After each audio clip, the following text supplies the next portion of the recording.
Greetings, everybody. How's it going? Hope you guys had a good weekend. It's Dustin back with another Listening Room album review.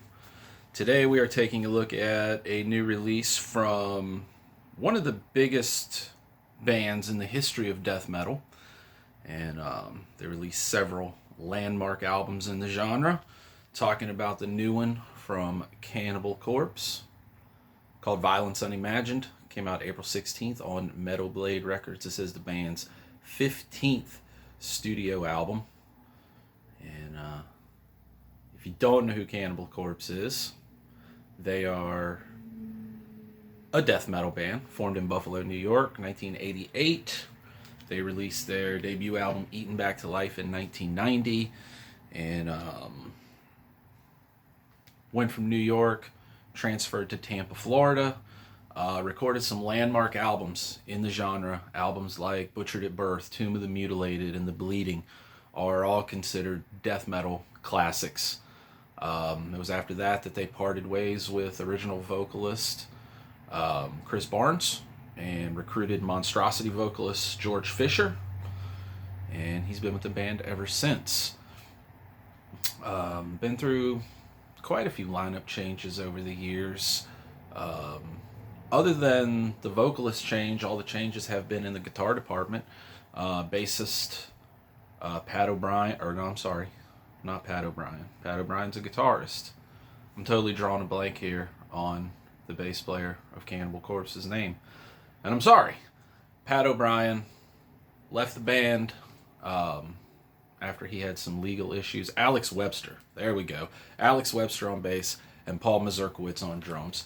And then we've had kind of revolving door of, I shouldn't say a revolving door. They haven't had that many. Quite a few guitar players, though.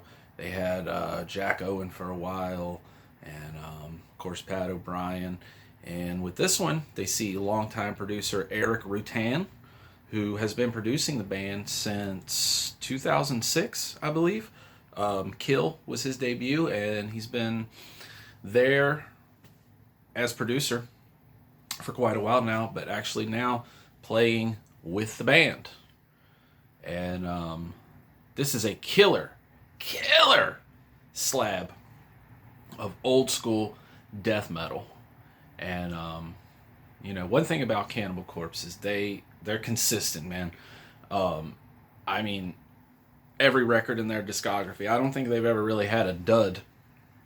Some records better than others, obviously, but overall, just an extremely consistent band. Meat and potatoes death metal. You know what you're going to get with these guys. Nobody goes into a Cannibal Corpse record thinking that there's going to be a track with clean vocals, or I can't wait to, see them experiment with whatever trend is happening right now in death metal or metal in general. They avoid that. They stick to what they know best, and they do it damn well. And this album is a fine slab of that.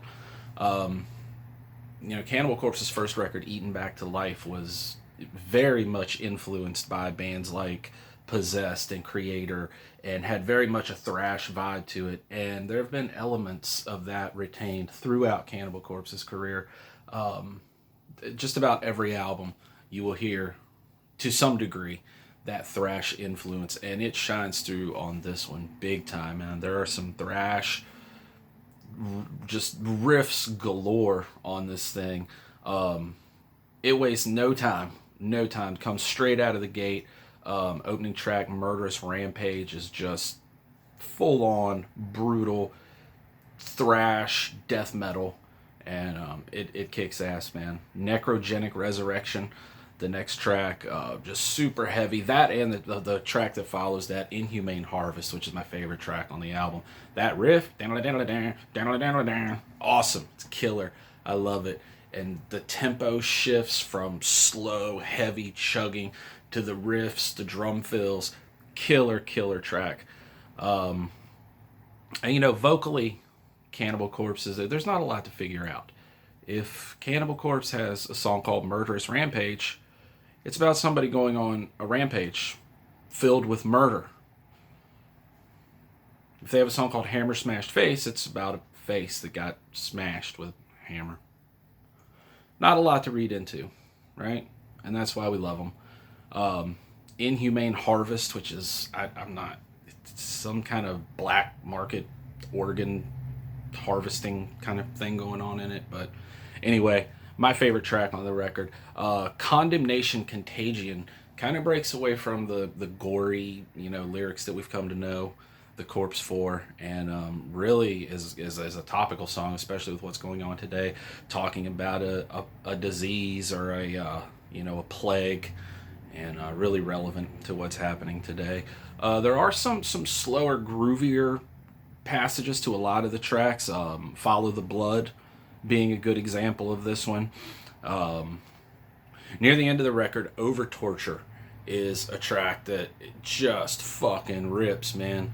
I mean, the guitars, the drums, the vocals are all competing as to who can outdo each other, and it's going super fast, and it's by far the fastest song on the record. It's also by far the shortest song on the record, and you get to hear Alex's bass really prominent in that song, and it's just really killer.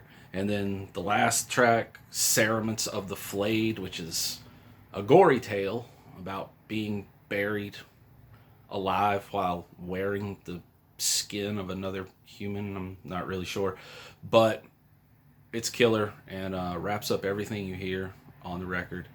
Just dandy. See that cover art there? This is actually the censored cover art.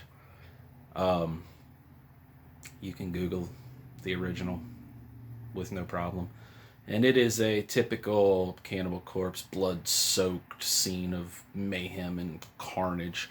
But I actually really like this cover. I think it's really cool. This is the main character from the artwork, the uncensored artwork.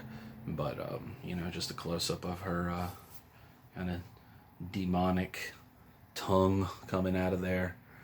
And this is awesome. I foresee this being on a lot of end of year best of lists when it comes to metal.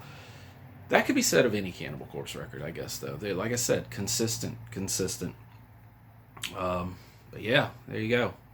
I've always kind of dug the over the years they've had alternate covers for a lot of their albums, and I don't know, man. Sometimes I think the censored ones are cooler. Like, they're not as over the top and gory, but they leave a little bit to the imagination, and they just, I don't know. Especially with Tomb of the Mutilated. I have it. Let me show you real quick. Excuse me. 1 second. Let me grab it. So, you guys know what the original Tomb of the Mutilated cover looks like, right? But look at that. See, and you can see right here, this is the hand from the scene that's going on the original cover. But with this, you have like some zombies or whatever, like onlooking and just watching this depraved scene that's happening. Also the bleeding. I love the original cover. A lot of people thought that was boring. I think it's awesome. And then later on we found out it was like a little fragment of the original artwork. It was just the guy's torso or whatever. But check this one out. If you haven't heard Violence Unimagined, it is a fantastic death metal record.